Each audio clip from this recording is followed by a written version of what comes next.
Some people just don't digest protein that well. You know, if you overdo it with them, they just don't efficiently break it down, and they have a lot of trouble. It happens with people who I find who eat more difficult digestible protein sources.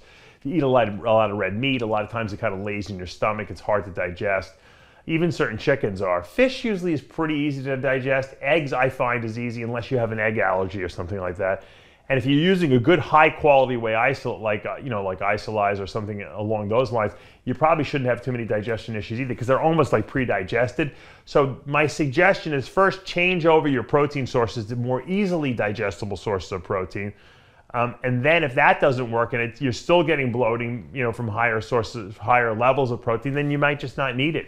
And your body might not, or you can try digestive enzymes, specifically proteases that will help your body help your body if it's not producing enough of these digestive enzymes to break down the protein. So there's different levels. You have to rule out one thing at a time. My gut tells me that it's probably that you're just not digesting some of the more difficult sources of protein that are a little harder to digest.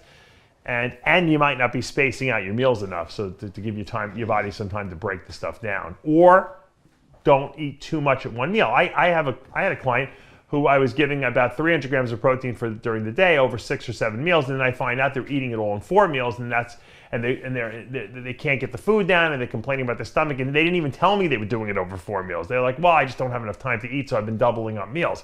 Well, your body's not going to be able to assimilate that much protein, 80 grams in one sitting or 90 grams in one sitting. That's an awful lot. So that sometimes is also an issue.